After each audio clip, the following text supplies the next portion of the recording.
দেখুন আমার এই দারুণ জিনিসটা। এটা শুধু ছাতা নয়, এটা আমাদের গ্রামের গর্ব।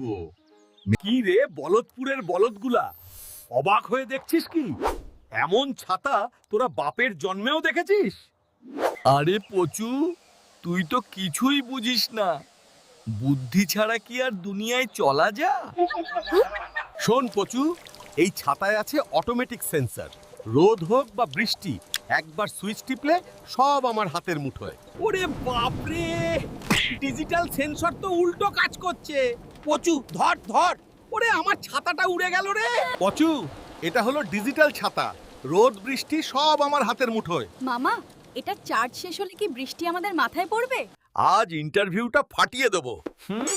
গাবলু মামার বুদ্ধির কাছে কোম্পানি কুপকাত হবে। 100 টাকা, 4 বন্ধু। অঙ্কটা তো কঠিন, কিন্তু উত্তরটা হবে 0।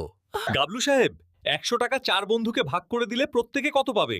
স্যার, প্রত্যেকে 0 টাকা পাবে, কারণ আমার বন্ধুরা সব কেড়ে নেবে। এই দেখুন 100 টাকা।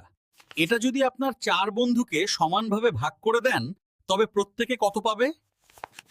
হায় কপাল, আপনি কি অঙ্ক একদমই জানেন না? 6কে 4 দিয়ে ভাগ করলে তো 25 হয়। আরে আকাশ যখন দেখবে আমার ছাতা ফুটো, ও লজ্জা পেয়ে বৃষ্টি থামিয়ে দেবে। এটাকে বলে বুদ্ধির খেলা। মামা, ছাতা মাথায় না দিয়ে ভিজছো কেন? ছাতাটা কি নষ্ট? আরে না, এটা আকাশের সাথে আমার সাইকোলজিক্যাল গেম চলছে।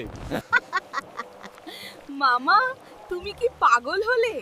ছাতা মাথায় না দিয়ে বগলে নিয়ে ভিজছো কেন? মামা, আপনার আলমারি তো একদম ফাঁকা, কিচ্ছু নেই। আরে ভাই, দুঃখ করো না, চলো পাশের বাড়ির গদাইবাবুর সিন্দুকটা সাফ করি। এই দেখো ভাই, আলমারিতে একটা ইঁদুর আর ছেঁড়া গেঞ্জি ছাড়া কিছুই নেই। আমি দিনে খুঁজে পাই না, তুমি রাতে কি পাবে?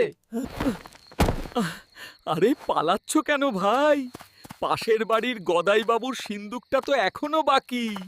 বাবার ছবিটা এখানেই থাক, গিন্নি দেখলে আবার কেড়ে নেবে। কতদিন পর বাবাকে দেখলাম। এই পেতনিটাকেই তাহলে তুমি আলমারিতে লুকিয়ে রেখেছো?